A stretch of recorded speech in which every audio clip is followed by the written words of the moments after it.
Hello my wonderful CMA aspirants. ये है हमारा पहला class CMA intermediate paper 5 business laws and ethics syllabus 2022। We have a huge subject to cover. बहुत सारी चीजें हैं, बहुत सारा कंटेंट है जिसे हमें कवर करना है। If we look at the syllabus structure, the whole part is divided into 4 parts. Right, हमारा जो पूरा का पूरा सब्जेक्ट है that's divided into 4 parts, 4 sections: commercial laws, industrial laws, corporate laws and business ethics. यहाँ पे हमें थोड़ा सा ब्लूप्रिंट दिख रहा है, हमें आइडिया मिल रहा है about the coverage. Right, will discuss this and because this is the introductory class, तो बहुत सारी बातें हैं जो हमें डिस्कस करनी है। Every time that we start a new subject there are certain things that we need to address. वो क्या होती है कि how are we going to approach the subject, हमारा क्या विजन होगा, हमारा क्या प्लान होगा। ये विजन, मिशन स्टेटमेंट्स जो होती हैं, ये सब सिर्फ कहने वाली बातें नहीं होती। Actually you need to assess कि हाँ, ये सब्जेक्ट हमें कैसे प्रिपेयर करना है। So what is going to be our course of action, that is something which is needed, so we'll discuss that. But before that, कोई भी चीज शुरू करने से पहले, अब भगवान के नाम तो हमने ले ही लिए, ले लेना, but we have to set a target. हर कोई अपने हिसाब से टारगेट सेट कर सकता है, but as a mentor, as a teacher, I know आपका कैलिबर कितना भी हो सकता है किसी से कम हो सकता है किसी से ज्यादा हो, yet if we take a very liberal target as 70 plus, I believe all my students can work for it and achieve it. एक बात बताओ मुझे, जितने भी लोग सुन रहे हो, देख रहे हो, आई बिलीव कि आप सब ये चाहते हो कि I don't think there would be anyone जो बोलेगा नहीं नहीं मुझे ये नहीं चाहिए ma'am, right? But you don't always get what you wish for. तो मतलब मैम क्या चाहना छोड़ दे? नहीं, आई एम वेरी ग्लैड कि अगर आपकी चाहत ये सीएमए की जर्नी है, सीएमए का हर एक माइलस्टोन है, if this is what you are dedicated for, I am really really very glad. क्योंकि चाहते अपनी जिंदगी में इस पॉइंट ऑफ टाइम पे बहुत बहुत बहुत ज्यादा सोच समझ के लेके आनी है। वो बोलते हैं ना, अर्थ पे 70% पानी है बट डूबना उसकी आंखों में ही है। तो वो एंगल नहीं लेके आना है राइट नाउ इन लाइफ। डूबना है तो सिर्फ और सिर्फ अपने सिलेबस में, अपनी पढ़ाई में, अपने एफर्ट्स में डूबना है। And as I said, you don't get what you wish for, you get what you work for. तो आज से एक प्रॉमिस मुझसे और अपने आप से करो that I am going to work for this subject. Whatever subject you start taking, of course कोई एक सब्जेक्ट आपको सक्सेस नहीं दिला सकता है. It has to be a combined effort of everything. है ना? तो बहुत सारी चीजें इन्वॉल्व होती हैं, but you must work for it. तो आज से ये हम दोनों का सफर शुरू हो रहा है on it's going to be a long journey, right? क्योंकि बहुत बहुत बहुत सारा कंटेंट है, देखने में ऐसा लग रहा है बस एक पेज पे समराइज हो गया, बट ये सिर्फ समराइज हुआ है. So we have a lot of things to do and अच्छा खासा कवरेज है.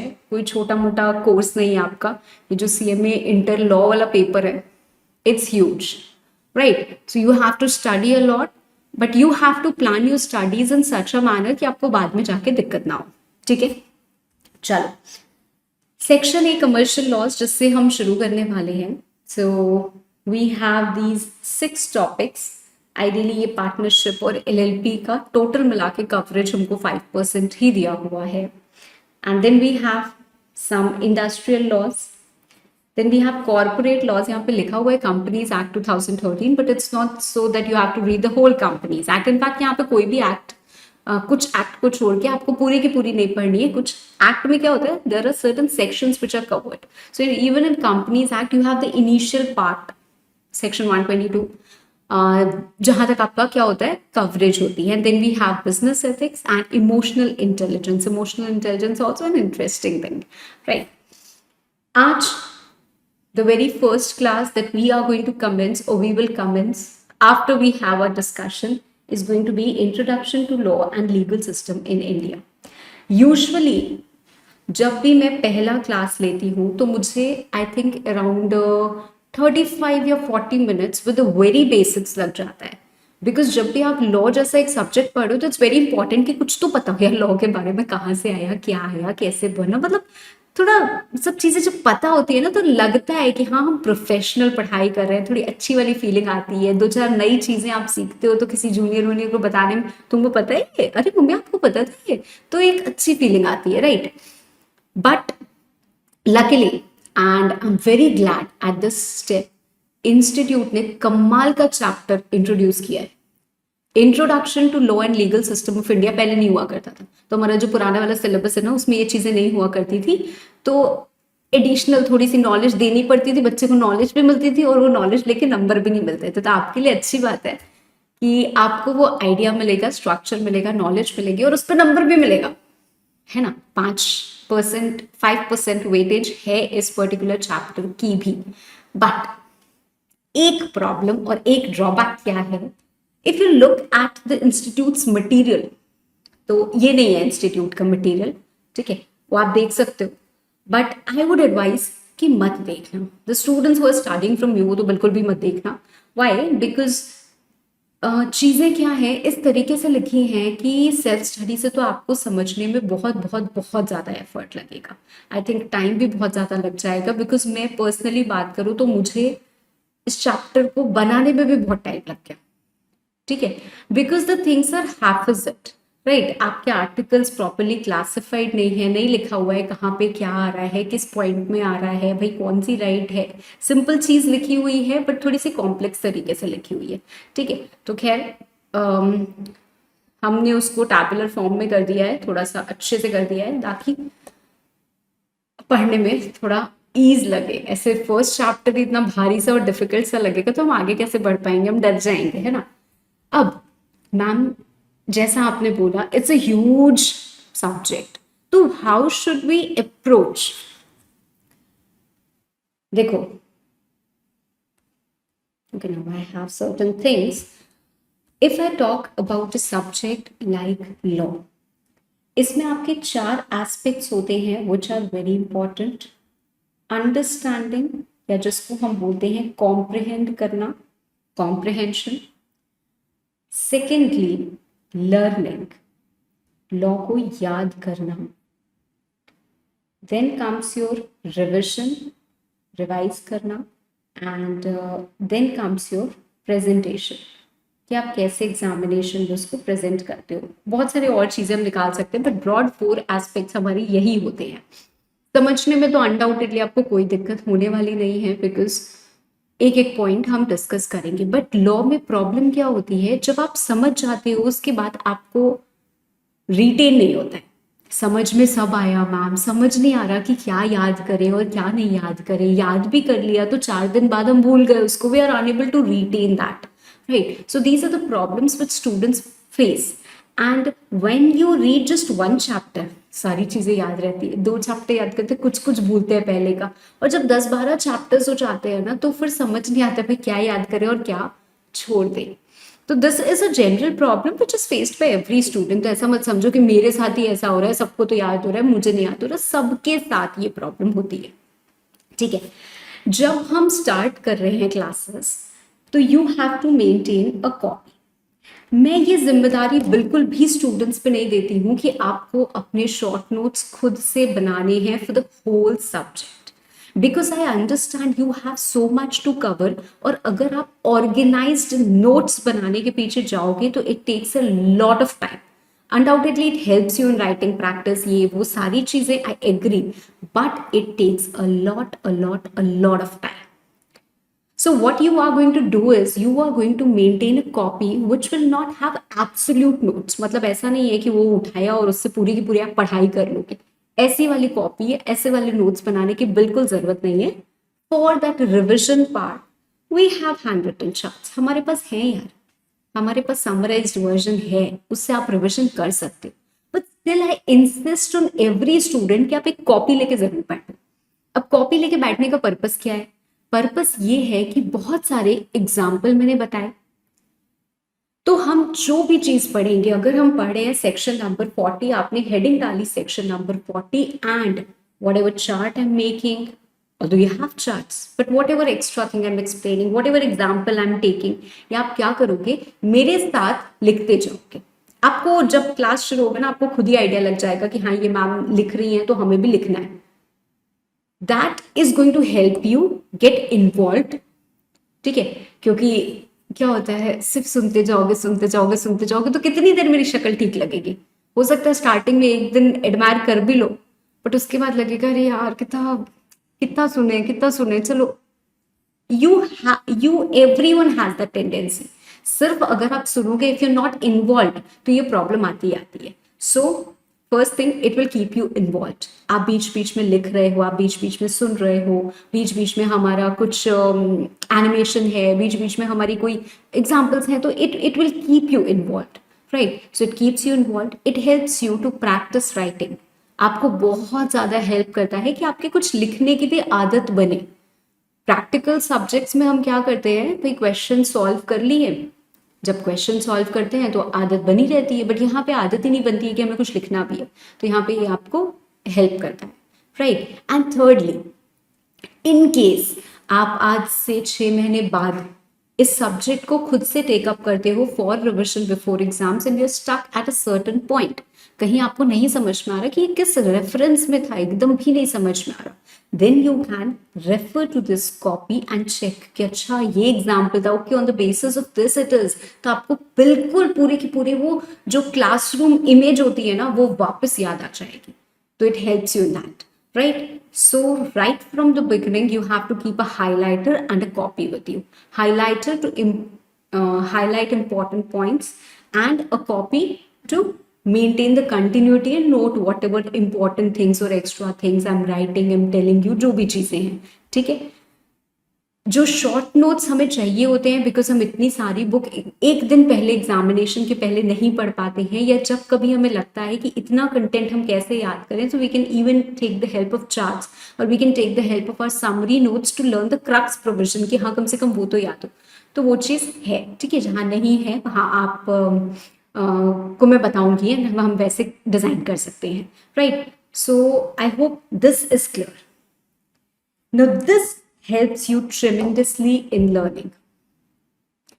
If you are involved in the class and if you revise it the same day जब आप क्लास देखते हो, तो आपको 70% कंटेंट याद हो जाता है। I repeat, 70% content, I am saying on an average basis. बहुत सारे बच्चे ऐसे हैं जिनको 100% याद हो जाता है, मतलब उनसे कुछ भी उठा के पूछ लो वो एक बार में बता देंगे, पर एवरेज बच्चा भी 70% कंटेंट याद कर लेता है। अब जिम्मेदारी आपकी है कि आप इसको भूलो नहीं, and to retain that you require multiple revisions. So for that we will also continuously revise. जब हम एक चैप्टर करते हैं तो मेरी तो आदत है, मैं थोड़ा बहुत ना रिव्यू कराती रहती हूँ पीछे का, कि हाँ देखो हमने लास्ट क्लास में ये किया था, ऐसा किया था, वैसा किया था, तो थोड़ा एफर्ट इधर से, थोड़ा एफर्ट उधर से, हर चैप्टर के बाद प्रॉपर रिविजन, प्रॉपर लर्निंग होगी ही होगी, and writing practice will keep on doing. So we have ample of questions, तो हम वो करते रहेंगे, ठीक है? So I hope this is clear. 4-way learning, 4-way step, है ना? अच्छा, Now, I don't think I need to tell you anything basics relating to law, because अभी हमारे इस चैप्टर में हमें लॉ के सारे बेसिक्स पढ़ने हैं, तो हमें पता चलेगा लॉ क्या होता है, कैसे बनता है, कैसे नहीं बनता है, कब, क्या, कहाँ, कौन, कैसे, right? So we straight away come to our very first chapter, right? Introduction to law and legal system of India. ये बहुत सारे पार्ट्स में डिवाइडेड है। आज हम इसका पहला पार्ट कर रहे हैं, which is all about constitution of India. So I have specified over here, हम यूनिट 1 डिस्कस कर रहे हैं, that's about constitution of India. शुरू करें? All excited, all charged up? चलो, नाउ सबसे पहली बात, what is constitution of India? हम किसको बोलते हैं कॉन्स्टिट्यूशन? कॉन्स्टिट्यूशन, भारत का संविधान जिसको कह लो, ये क्या है? This basically is the supreme law, है ना? सबसे सुप्रीम है। And this constitution gives a lot of powers. Gives a lot of powers मतलब क्या है मैम? ये लॉ बनाने की भी पावर हमको यहीं से मिलती है एकदम। If we date back to the old times, we all know कि इंडिया को इंडिपेंडेंस मिली, है ना? 1947 में इंडिया को इंडिपेंडेंस मिली, that means the British rule ended and now country चलती कैसे? मतलब तब तक तो हम ब्रिटिश की सुन रहे थे, उसके बाद हम किसकी सुनते, किसकी मानते? बहुत सारी प्रॉब्लम्स थी हमारे नेशन में, ऐसा थोड़ी नहीं कि बस ब्रिटिश चले गए और प्रॉब्लम खत्म। An number of problems were there. तो कौन किसकी सुने, किसकी माने, किसकी नहीं माने, जो मन करेगा अपनी करेगा अगर, तो ऐसे तो एक देश नहीं चल सकता। फिर कोई और आ जाएगा और हमारे ऊपर रूल करने लगेगा, क्योंकि हम अपने लिए कुछ कर ही नहीं पा रहे हैं। तो कॉन्स्टिट्यूएंट असेंबली बनी। कॉन्स्टिट्यूएंट असेंबली मतलब देश के कुछ जाने माने लोग, आप समझ लो, who were the then leaders, they formed a constituent assembly. तो उसमें कुछ लोग थे और इन्होंने क्या किया, भारत का संविधान बनाया, constitution of India, which gave the powers to everyone, जिसने बोला कि भाई हर व्यक्ति आजाद होगा, हर व्यक्ति को ये फॉलो करना होगा, ये नहीं करना होगा, ऐसे ये लोग इलेक्ट करेंगे, ये लोग ये बनाएंगे रूल, इनके पास ये पावर होगी, उनके पास वो पावर होगी, ऐसे सारी चीजें इन्होंने एक कॉन्स्टिट्यूशन में लिखी। And you won't believe, India's constitution is the lengthiest constitution ever. भाई हम कोई काम छोटा करते ही नहीं है ना। तो हमने क्या किया, एकदम जब करने पे आए, हमने कॉन्स्टिट्यूशन बनाया, तो हमने कहा हमसे बड़ा कॉन्स्टिट्यूशन कैसे किसी का हो सकता है, तो हम बनाते गए बनाते गए बनाते गए। तो it is the lengthiest constitution that we have, right. Constitution को समझने के लिए कि क्या है इसमें, we don't have to read the whole constitution. भैया कॉन्स्टिट्यूशन में आपको आइडिया भी है कितने आर्टिकल्स हैं।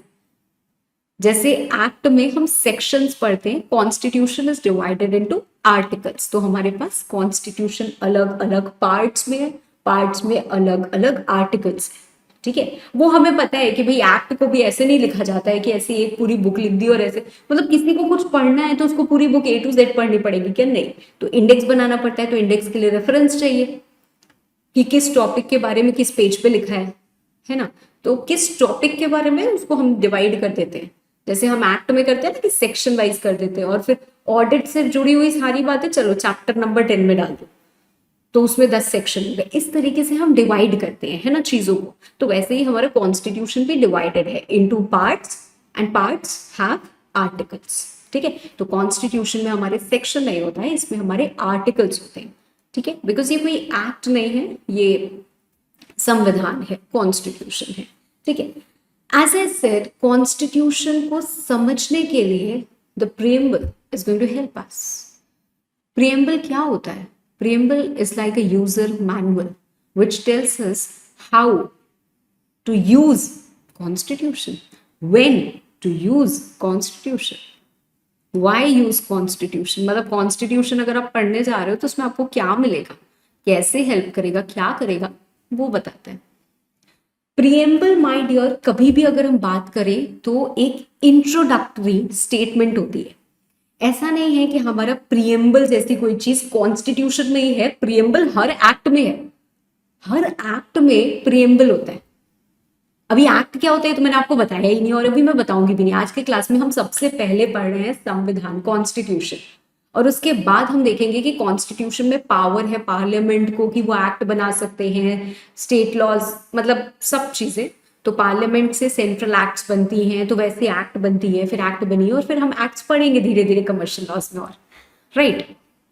बट फिलहाल प्रीएम्बल क्या होता है? It is just the introduction, जो किसी भी एक्ट का या किसी भी कानून का, किसी भी चीज का ऑब्जेक्टिव बताता है कि क्यों ये बना है, इसमें क्या है। तो वो पढ़ के आपको इसका आइडिया लग जाता है कि इसमें क्या है। जैसे अगर नाम बहुत अजीब सा है, फैक्ट्री एक्ट, फैक्ट्रीज एक्ट, अब फैक्ट्रीज एक्ट बस नाम रख दिया, अब फैक्ट्रीज एक्ट में मतलब क्या है, तो लेबर्स के लिए है, किसके लिए है, तो उसका प्रीएम्बल पढ़ेंगे तो हमको आइडिया मिल जाएगा कि अच्छा अच्छा this act is all about this, right.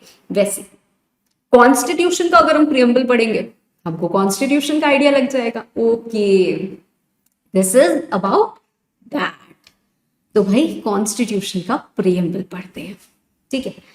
अब प्रीएम्बल भी थोड़ा बोरिंग सा लगता है, बट हम इसका एक एक वर्ड जब एनालाइज कर लेंगे तो you not find it boring anymore, ठीक है। क्या लिखा हुआ है? The constitution of India, preamble. यहाँ पे अगर मैं देखूं तो ये पढ़ने में मजा कम आएगा ना, so let's come over here only. We the people of India, मतलब हम लोग यार, पीपल ऑफ इंडिया, मतलब इस कॉन्स्टिट्यूशन का सोर्स, इस कॉन्स्टिट्यूशन को बनाने वाले कौन है? हम लोग हैं यार, पता ही नहीं था ma'am. We the people of India have solemnly resolved to constitute India, मतलब हमने ये निर्णय लिया है, ठीक है, हमने, we are the source of this constitution India into, अब ये 5 वर्ड्स पढ़ना, sovereign, socialist, secular, democratic, public. Half of the student sovereign, socialist, secular ऐसा कुछ आता है तो लगता है कि यार ये तो सब एक ही जैसा है। सुनो, आज सोवरेन का मतलब होता है independent, and if you want open your copy the very first class, और अब आप ये लिखोगे, ठीक है, तो आप हेडिंग क्या डालोगे? The heading will be constitution preamble, ठीक है, कॉन्स्टिट्यूशन प्रियम्बल, राइट। सो सबसे पहला आया हमारा we the people of India, which we believe कि हाँ, मतलब the constitution has been formed by the people only. अब मैम आपने तो बोला कि एक कॉन्स्टिट्यूएंट असेंबली बनी थी, so that is on behalf of people only, ठीक है, राइट। नाउ सबसे पहला टर्म जो मैंने आपको यहाँ पे कहा वो क्या कहा? सोवरेन। सोवरेन का मतलब होता है independent. India is a sovereign nation. Sovereign nation का मतलब India is an independent nation. कोई भी एक्सटर्नल सोर्स, कोई भी एक्सटर्नल कंट्री, कोई भी एक्सटर्नल गवर्नमेंट, कोई भी हमको हेल्प नहीं कर रही है, हम अपना देश अपने बल पे चला रहे हैं।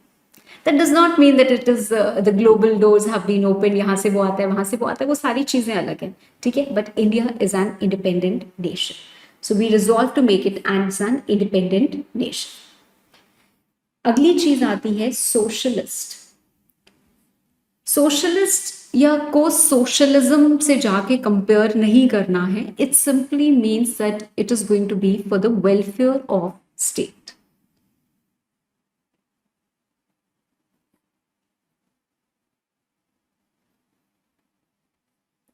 Then comes your word secular. Secular का मतलब होता है ऑफ नो रिलीजन, ठीक है, ऑफ नो रिलीजन। अब आपके मन में आएगा, अरे मैम क्या बात कर रहे हो, इंडिया में तो भर भर के रिलीजन है ना, तो आप कैसे कह सकते हो कि ये सेक्युलर स्टेट है? We don't call India secular state. Why? We of course call India as a secular state. Why? Because the state has no religion. मतलब मैम, मतलब हम ये नहीं बोल सकते कि इंडिया का कोई मजहब है, इंडिया का कोई रिलीजन है। The people of India are free to practice their religion, but India does not have any religion. Clear? अभी हम थोड़ा और आएंगे फंडामेंटल राइट्स पे, तो इस बारे में और डिस्कशन करेंगे, but right now I think this is clear, right. फिर हमारा अगला वर्ड क्या आता है? डेमोक्रेटिक। डेमोक्रेटिक, अगर हम डेमोक्रेटिक की बात करें ना, तो demo is all about people and critic या cracy is all about the rule.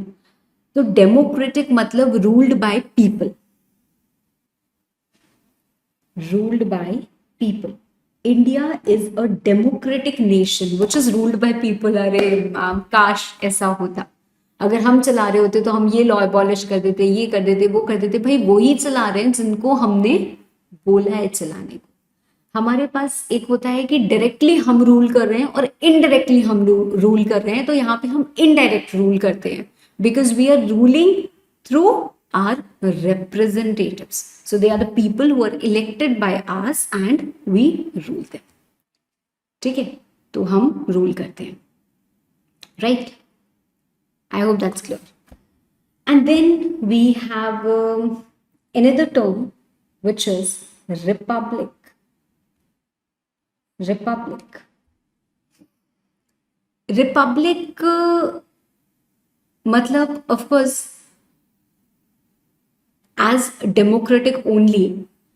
अगर मैं पहले की बात करूं तो पहले क्या होता था, आपने मूवीज वगैरह में भी देखा होगा कि जैसे राजा होता है ना, तो जो राजा होता है उसको वैल्यू दी जाती है और उसके बाद राजा की सीट कौन ले लेता है, कोई भी प्रजा में से तो उठ के आके राजा की गद्दी पे बैठ नहीं जाता है, राजा की सीट कौन लेता है, उनका जो लीगल हेयर होता है, राइट, जिसको भी वो डिक्लेयर करते हैं वो गद्दी लेता है, right. But then republic is something else. Republic is like कि जो सुप्रीम पावर होगी वो लोगों के हाथ में होगी और उनके इलेक्टेड रिप्रेजेंटेटिव के हाथ में होगी।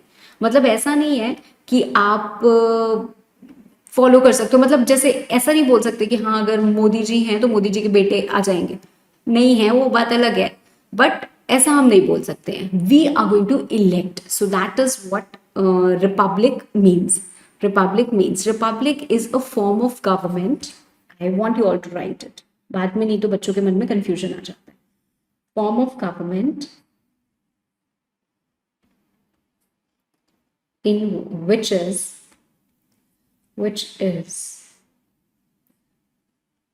ruled by elected representatives.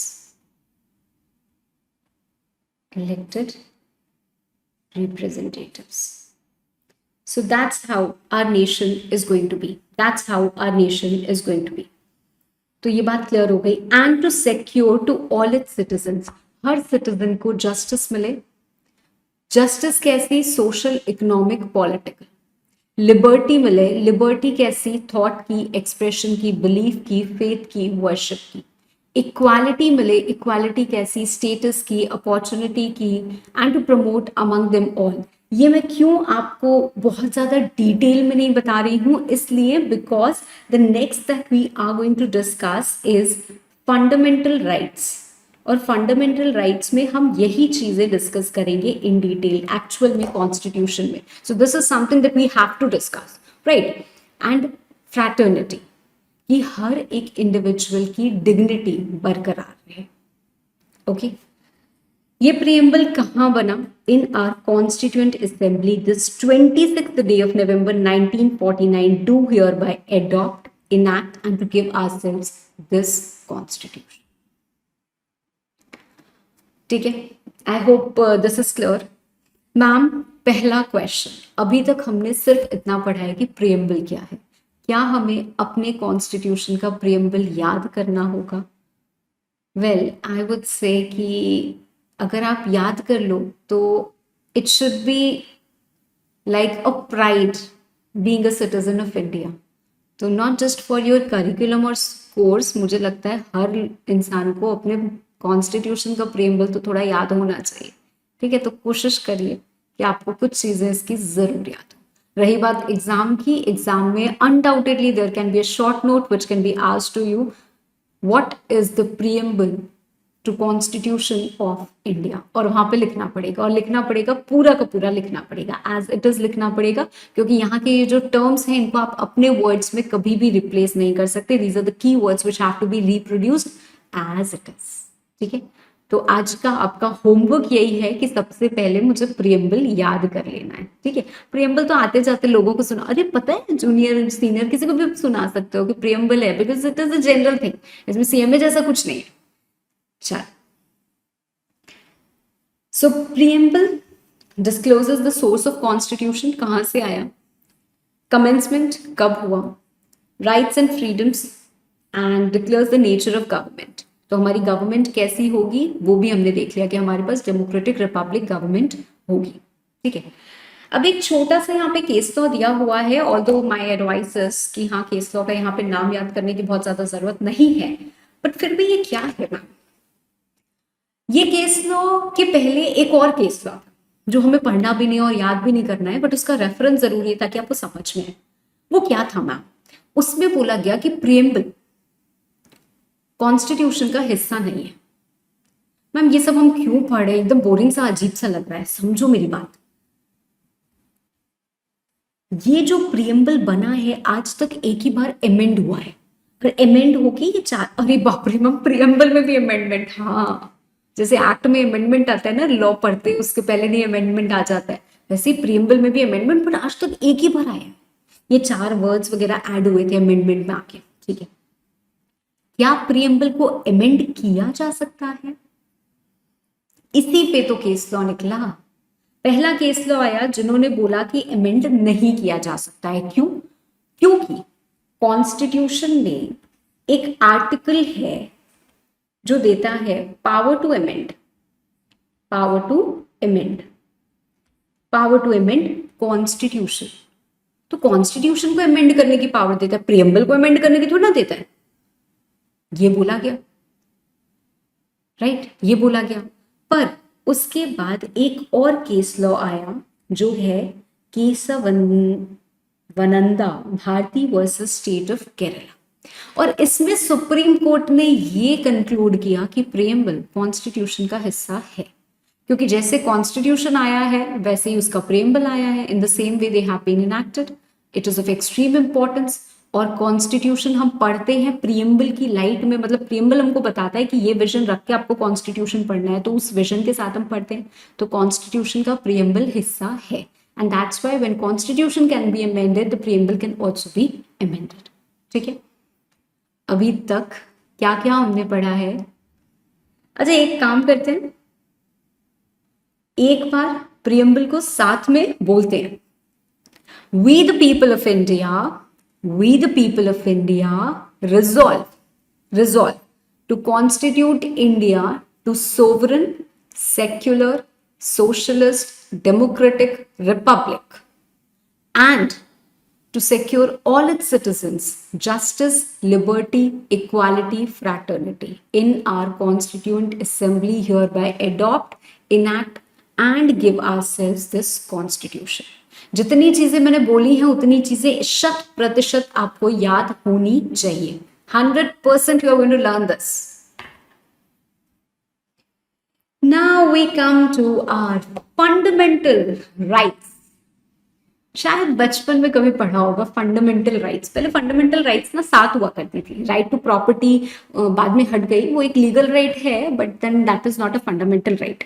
तो हमारे पास 6 फंडामेंटल राइट्स है। How many rights do we have? 6 fundamental rights. क्या है ये फंडामेंटल राइट्स?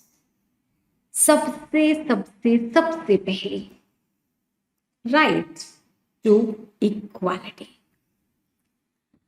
क्या आपको लगता है everyone gets this right? Right to equality.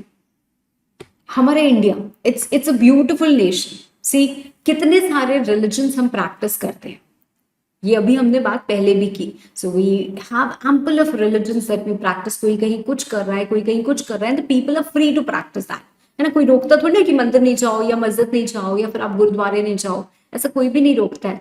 तो they are free to practice this, right. Do you think this is right to equality? क्या ये right to equality है? मैम क्यों नहीं? हम हर किसी को इक्वल मानते हैं। राइट टू इक्वालिटी पहले तो आप समझो कि इसका मतलब क्या है। राइट टू इक्वालिटी हमें मानना है या लॉ को मानना है? तो हम लॉ के नजरिए से अगर देखते हैं, मान लो मैं किसी का खून कर दूं और प्राइम मिनिस्टर किसी का खून कर दे, तो जब हम कोर्ट में पहुंचेंगे तो मुझे भी उसी नजर से देखा जाएगा एक मर्डरर की, और प्राइम मिनिस्टर को भी उसी नजर से देखा जाएगा कि अलग अलग नजर से देखा जाएगा। भाई फैक्ट ये है कि कॉन्स्टिट्यूशन हमें ये बोलता है कि दोनों को एक ही नजर से देखा जाएगा, equality before law. We all are going to be equal in the eyes of law. इसीलिए कानून की आंखों पे पट्टी बंधी रहती है। बहुत जगह आप देखोगे, क्यों? क्योंकि वो ये नहीं देखते कि उनके सामने कौन है। ऐसा नहीं कि कानून अंधा होता है जैसे हम मूवीज में देखते हैं, but reality is they do not look who is in front of them. It doesn't matter कि हमारे सामने कौन है। ऐसा ही होना चाहिए। अब होता क्या है वो अलग बात है। होता क्या है थोड़ा सा वो भी समझते हैं, इसके बाद देखना। कई बार this is what happens in real life also. What do you think just happened? Racism, black, white. हमने पता नहीं कितनी मूवीज देखी हैं जिसमें आपको ये प्रॉब्लम दिखेगी. There is a movie, in fact अभी मैं आर्टिकल 15 आपको पढ़ाऊंगी. एक आयुष्मान खुराना की मूवी है आर्टिकल 15. उसमें इट्स अ ब्यूटिफुल सीन. ये कौन है? अच्छा, मैं दलित हूँ साहब. मैं कौन हूँ? मैं ब्राह्मण हूँ. मतलब there is a clear cut classification on the basis of caste, जहां पे लोगों को एक्सप्लॉइट किया जा रहा है. यहाँ पे देखो आप, आपने सर शायद सुना होगा ब्राह्मण, शूद्र, क्षत्रिय, दलित, ये सब सुने होंगे चीजें. किसी जमाने में सुनी होंगी. आज के टाइम में भी हम किसी को बैकवर्ड क्लास बोल देते हैं, या ये बोल देते हैं या वो बोल देते हैं. बहुत सारी मूवीज में बहुत सारी चीजें पोर्ट्रे भी की गई है, डिस्कस भी की गई है. यहाँ पे क्या हो रहा है? The Dalits are being stopped. आप यहां नहीं आ सकते, आप टेम्पल्स में एंटर नहीं कर सकते. In fact article 15 shows that they are not allowed to enter the temple. क्यों? क्यों टेम्पल में नहीं आ सकते? Temple is a public place. आपका प्राइवेट घर तो नहीं है कि आप किसी को मना कर रहे हो. तो उनका हक नहीं होना चाहिए क्या? बिल्कुल होना चाहिए मैम. किसी को हमने राजा का नाम दे दिया, राजा बना दिया, तो प्रजा को उसके आगे झुकना मैंडेटरी. क्यों झुके हम किसी के आगे? राइट आजकल तो भाई जमाना ही अलग है, तो हम झुकते ही नहीं है किसी के भी आगे, है ना. So we have ample of problems even when we say right to equality. But right to equality का मतलब ये होता है कि किसी को भी लॉ के सामने इक्वल ट्रीटमेंट डिनाई नहीं किया जाएगा. Every person will have equal protection of law within the territory of India. Any type of prohibition or discrimination on grounds of religion, race, caste, sex or place of birth नहीं होगा. ये हमें article 14 बोलता है, equality before law. कानून की नजर में हर कोई एक ही होगा, पर कुछ एक्सेप्शन है. हमारा तो लॉ ही ऐसा बनता है कि पहले लॉ बनाओ नहीं, उसके पहले एक्सेप्शन डालते हैं. तो आर्टिकल 361 में एक्सेप्शन डाल. किसको एक्सेप्शन डाला? अब देखते हैं भाई. प्रेसिडेंट, गवर्नर ऑफ स्टेट, ये आंसरेबल ही नहीं होंगे भाई किसी कोर्ट को. मतलब ये अपने कारोबार में कुछ भी करें, they are not going to be answerable to the court. इन पे सवाल नहीं उठाया जा सकता, ये क्यों किया, वो क्यों किया, इनके ऊपर केस नहीं फाइल किया जा सकता है. और तो और आप विश्वास नहीं करोगे कि कमाल की चीज लिखी हुई है, क्रिमिनल प्रोसीडिंग नहीं होगी इनके अगेंस्ट. मतलब अगर प्रेसिडेंट जाके किसी का खून भी कर रहे हैं, तो भी जब तक ये प्रेसिडेंट रहेंगे तब तक इनके अगेंस्ट कोई क्रिमिनल प्रोसीडिंग इंस्टीट्यूट नहीं होगी. ऐसा कॉन्स्टिट्यूशन में लिखा हुआ है. भैया प्राइम मिनिस्टर कोई भी सिलेक्ट कर लेना, प्रेसिडेंट सोच समझ के. But that's not right in hands. चलो खैर. So no civil proceeding, no criminal proceeding shall be instituted against him. कौन? प्रेसिडेंट और द गवर्नर ऑफ स्टेट. ऐसा नहीं है एमपी एमएलए को भी कुछ कुछ प्रोटेक्शन मिलता है, बट फिलहाल हमारे लिए इतनी चीजें हमें पढ़नी है. तो article 361 of the constitution permits the following exception. ठीक है, ये एग्जामिनेशन में आपका शॉर्ट क्वेश्चन की तरह या ऑब्जेक्टिव क्वेश्चन की तरह पूछने के बहुत हाई चांसेस है. That who is an exception to the rule of equality before law? President or the governor of state? We fill in the blanks. आपका ऑब्जेक्टिव, एमसीक्यू किसी भी तरीके से पूछने के बहुत हाई चांसेस हैं. फाइन. तो इक्वालिटी बिफोर लॉ का मतलब हमने क्या किया कि स्टेट मतलब क्या होता है? The government, the people, not exactly the people, the government or maybe police, maybe court, everything. State, जैसे हम बोलते हैं ना, जैसे कोई केस भी होता है तो we say Shivangi Agarwal versus state of Maharashtra maybe. That means the government is fighting against me क्योंकि मैंने कोई ऐसा ऑफेंस किया है जो गुनाह है और मेरे अगेंस्ट केस चल रहा है. So state shall not deny to any person equality before law या फिर इक्वल प्रोटेक्शन ऑफ लॉस. ठीक है, तो यहां पे मैंने दो चीज बोली,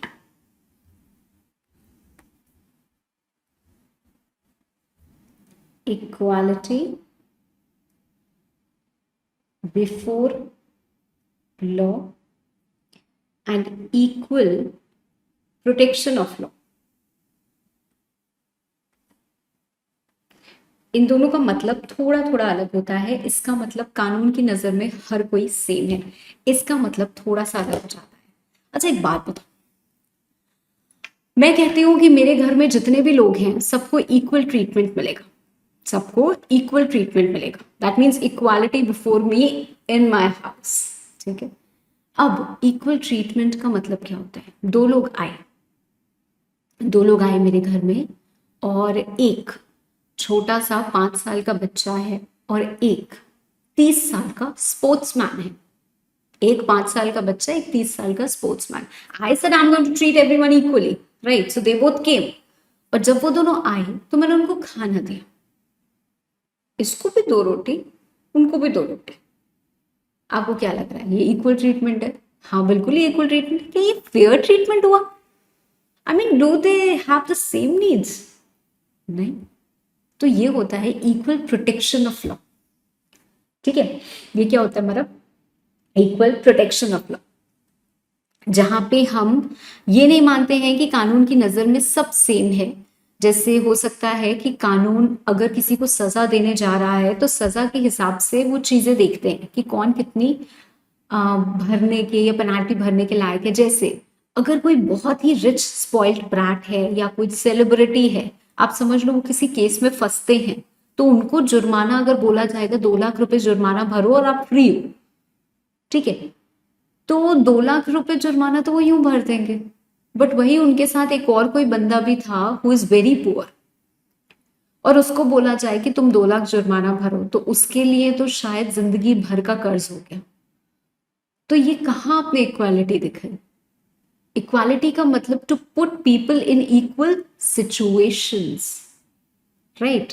तो यहाँ पे ये थोड़ा सा रिफाइंड चीज हो जाती है, equal protection of law, but then both are going to be exercised. ठीक है, तो जब सबसे पहले हम बात करते हैं राइट टू इक्वालिटी की, तो इसमें दो चीजें आती हैं, equality before law and equal protection of law. We have articles, यहां पे लिखो आर्टिकल्स 14 to 18, सिर्फ राइट टू इक्वालिटी के बारे में बात करते हैं। ठीक है, अब इसमें एक चीज थोड़ी सी ट्विस्ट और है। ट्विस्ट क्या है? ये case law EP Royappa versus state of Tamil Nadu, EP Royappa versus State of Tamil Nadu. Now, what does this point tell us?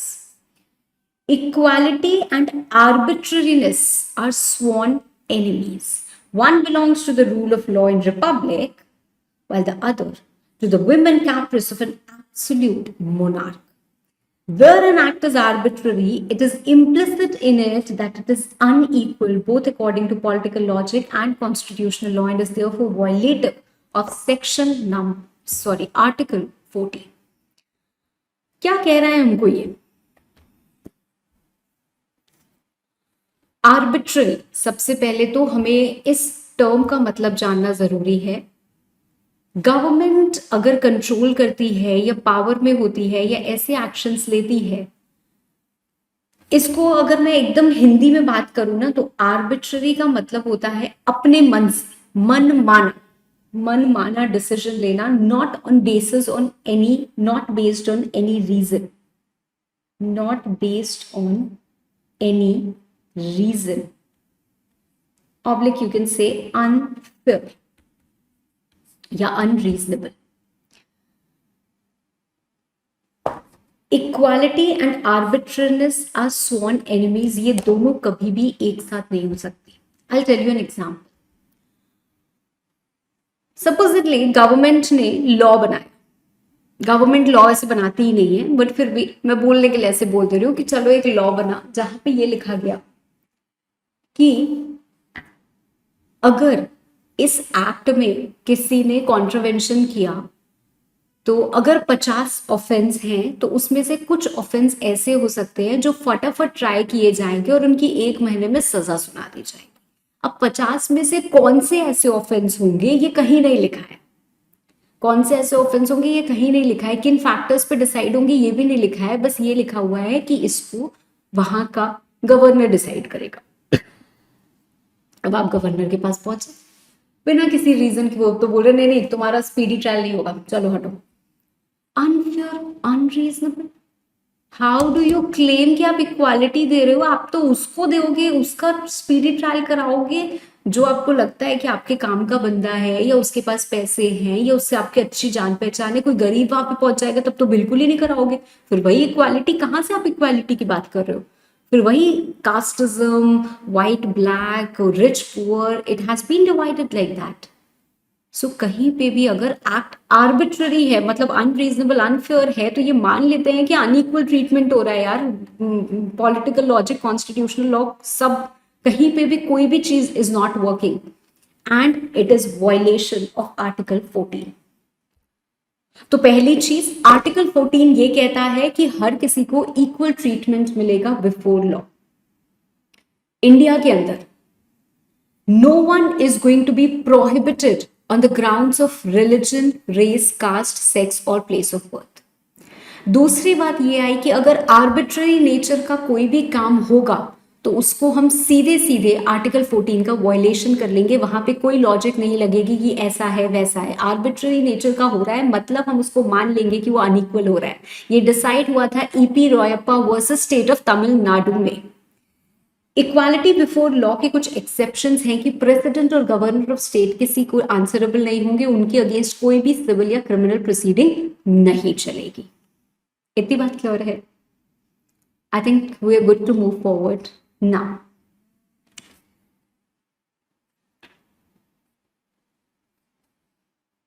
Prohibition on discrimination. And just a second. No, article 14 को ध्यान में रखते हुए प्रोहिबिट करता है कि किसी भी तरीके का discrimination on the basis of religion, on the basis of race, on the basis of caste, sex, place of birth और एनी ऑफ देम नहीं होगा, नहीं होगा। मतलब ऐसा नहीं है कि आप किसी को मना कर सकते हो कि नहीं आपको टेम्पल नहीं जाना है, या फिर जैसे होता था ना ब्रिटिश रूल में, आपने शायद मूवीज में देखा भी होगा that we Indians were not allowed to enter into cinema halls, कि ठीक है आप नहीं आ सकते, या ये कास्ट पर्टिकुलर नहीं आ सकती। तो ये चीजें नहीं है कि आप कोई भी पब्लिक प्लेस है, वो एंटरटेनमेंट हो, होटल हो, पब्लिक रेस्टोरेंट हो, शॉप्स हो, एनीथिंग, या आप जो पब्लिक यूटिलिटी सर्विसेज होती हैं जैसे घाट्स हैं, रोड्स हैं, कोई मॉन्यूमेंट्स हैं, कोई कुआं है, कोई वेल, कुछ भी है, इसको यूज करने से या यहाँ पे एक्सेस से you can not deny the people, you cannot deny the people, right? But then of course it is subject to certain type of restriction or liability. मतलब हो सकता है यार एक रेस्टोरेंट है, उसमें कोई बंदा है यार, 4 बार उसने खाना खाया पर एक बार भी बिल नहीं पे किया और वो भाग जाता है। अब वो रेस्टोरेंट ओनर जो है वो उसको रोक देता है कि नहीं नहीं यू आर नॉट अलाउड, ठीक है, may be it's a public restaurant but फिर भी उसको रोक दिया जाता है। तो यार उसको रोका ही जाएगा क्योंकि वो गलत काम कर रहा है। तो दैट इज समथिंग डिफरेंट, हर चीज को मिक्स नहीं करना है, ये जनरल राइट्स हैं which have been conferred. Now there are certain exceptions to this. Exceptions क्या है? इक्वालिटी होती है मैम, तो जो दिल्ली में मेट्रो चलती है उसमें पहला कोच वुमेन के लिए क्यों रिजर्व्ड है? नहीं होना चाहिए। Equal treatment, not on the basis of sex. क्यों हम अलग अलग कर रहे हैं कि मेल को ऐसा ट्रीटमेंट, फीमेल को, हमें भी वहां पे जाना है।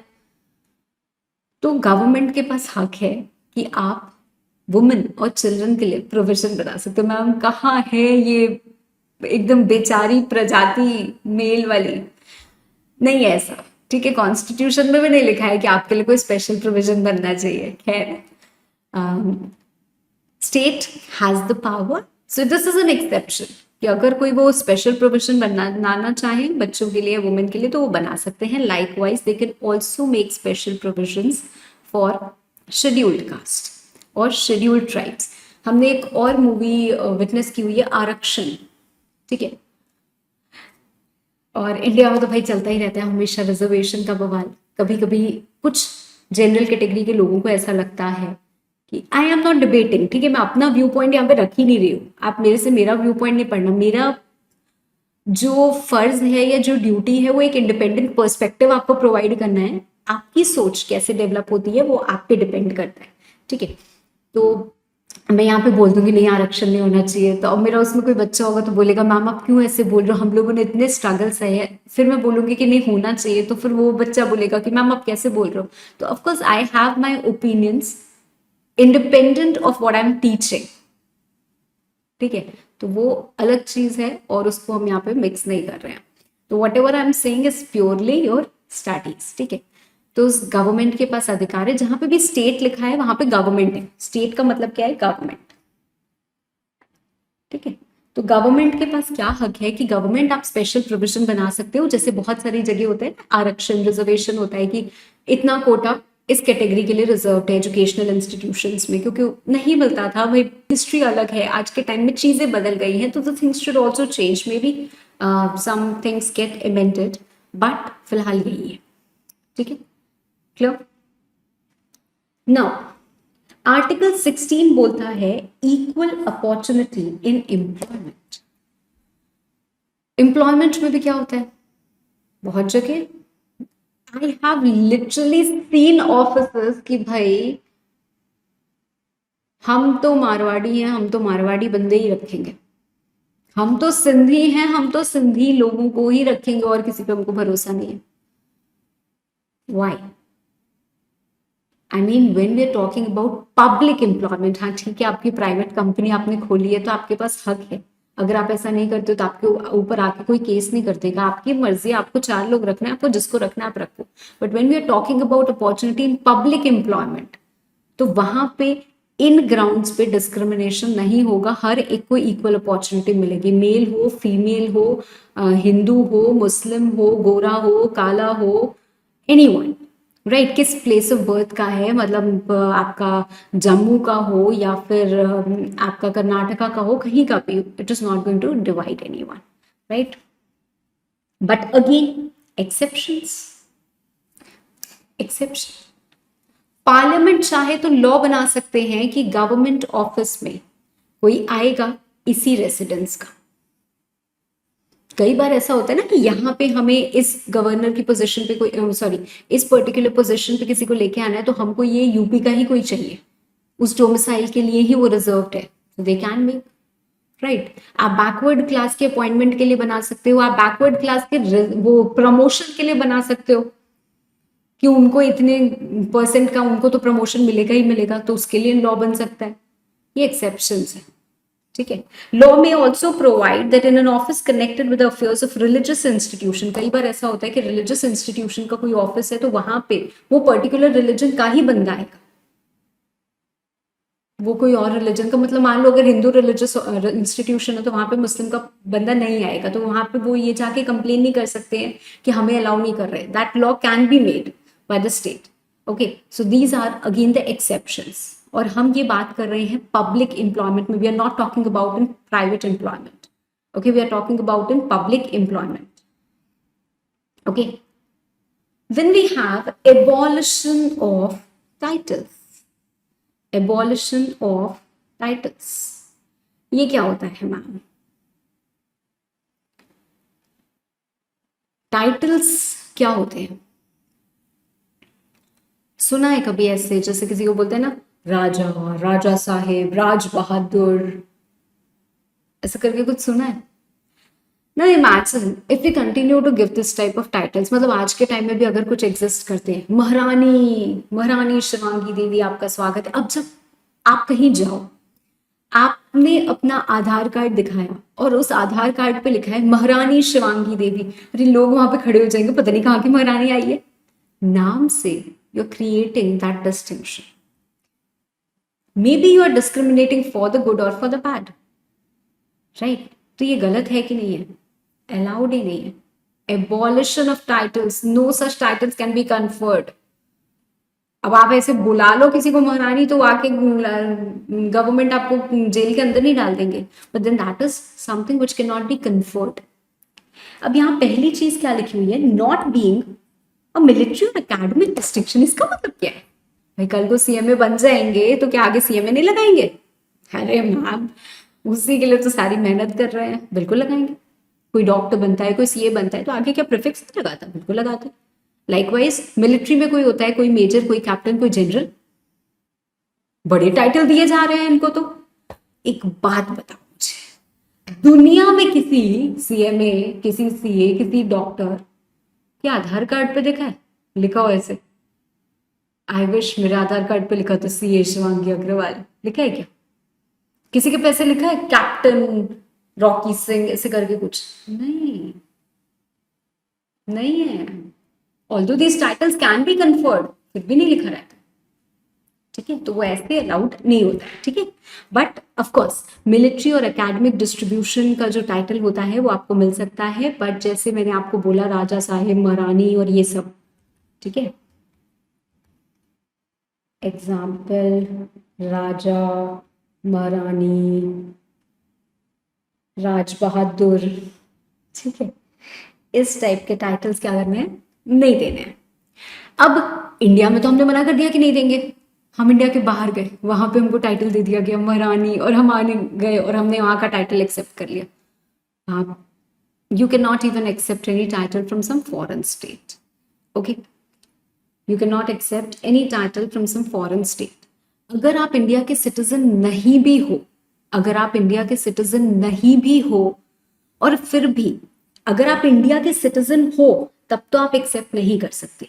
अगर आप इंडिया के सिटीजन नहीं भी हो पर आप इंडिया के किसी गवर्नमेंट ऑफिस में काम कर रहे हो, you hold any office of profit और ट्रस्ट अंडर द स्टेट, मतलब गवर्नमेंट के किसी भी ऑफिस में हो, कोई भी पोजीशन पे हो, तो आप बिना प्रेसिडेंट की कंसेंट के फॉरेन स्टेट से भी टाइटल नहीं ले सकते। And no matter you are citizen, you are not citizen, कुछ भी हो, आप कैसा भी वो होल्ड कर रहे हो, तो you can not even accept any present emolument और office of any kind from और अंडर एनी फॉरेन स्टेट। तो ये तो खैर एक तरीके से हमारा फॉरेन कंट्रीब्यूशन हो जाता है, for which we have a separate act called as FCRA, तो हमारे पास वो भी है, तो वो भी हमको प्रोहिबिट करती है। बट बेसिक आर्टिकल 18 में भी एबॉलिश किया गया है, एबॉलिश किया गया है, राइट? अब बच्चों के मन में एक सवाल और आता है, मैम वो जो पद्म भूषण, पद्मश्री, ये सब अवार्ड्स मिलते हैं, तो ऐसे वो भी तो टाइटल कन्फर करने वाली बातें होती हैं। So they are not title. जो भी नेशनल अवार्ड्स हमारे होते हैं, they are not titles and hence they do not violate your article 18, ठीक है? इसके बाद आती है हमारी चीज untouchability. Untouchability, exactly the picture that I showed you. My dear, this is untouchable. मैंने आपको बताया ब्राह्मण, क्षत्रिय, वैश्य, शूद्र एंड देन दलित्स, राइट? तो Dalits were considered as untouchables and they were deprived of some social rights. मतलब आप यहाँ नहीं आ सकते, आप वहां नहीं आ सकते, आप इसके अंदर नहीं घुस सकते, आप यहाँ नहीं जा सकते, आप वहां नहीं जा सकते, बिकॉज हम उनको बोलते थे अछूत. So some social disabilities, they were not disabled people or specially able people, but some disabilities had been imposed on certain category of people. क्यों? क्योंकि वो उस कास्ट के हैं. भाई आप इस घर में पैदा हुए हो, आप इसलिए ये आपका गुनाह हो गया, आपका जुर्म हो गया, अब आप यहाँ नहीं जा सकते, अब आप ये नहीं कर सकते, अब आप वो नहीं कर सकते. So it's completely abolished. And this practice is forbidden, punishable offense है. कोई भी on the ground of untouchability, on the ground of just because someone is a Dalit, you should not even ask the caste, है ना? तो ऐसे काम होना चाहिए. एक क्विक रिव्यू करते हैं. आज हमने जितनी भी चीजें पढ़ी, we have 6 fundamental rights in Indian Constitution, and what are these 6 fundamental rights that we have? Right to equality, right to freedom, right against exploitation, right to freedom of religion, cultural and educational rights, and right to constitutional remedies. पहले 7 हुआ करती थी, अब सिर्फ 6 है. पहली right to equality, which covers articles 14 to 18, वो हमने आज के क्लास में डिस्कस किया है. And it simply ensures that we are going to have equal rights for everyone. Religion, gender, caste, race, place of birth, sex, ये सारी कोई चीज़ों पे हैम्पर नहीं करेंगे। इसमें हमने फर्दर कुछ और आर्टिकल्स भी पढ़े हैं। पहला आर्टिकल 15 इन ग्राउंड्स पे डिस्क्रिमिनेशन करने पे प्रोहिबिशन लगाता है। आर्टिकल 16 बोलता है पब्लिक एम्प्लॉयमेंट में भी इक्वल अपॉर्चुनिटी मिलनी चाहिए। आर्टिकल 17 अनटचेबिलिटी को एबॉलिश करता है। आर्टिकल 18 टाइटल्स को एबॉलिश करते हैं। राइट, आई होप इतनी चीजें एकदम क्लियर होंगी। आज के क्लास के लिए मुझे लगता है कि इतना काफी होगा, because whatever you read that should sink in. It's very important कि आज जब आपने इतना पढ़ा तो आपको उतनी चीजें याद हो जाए, है ना। चलो, so we will end the class and I hope सब अच्छे से इसको रिवाइज कर लेंगे and once you revise it you will be able to recall it. अभी भी आंख बंद करके कोशिश करके देखना कितना याद रहता है। चलो, thank you everyone, take care, bye bye.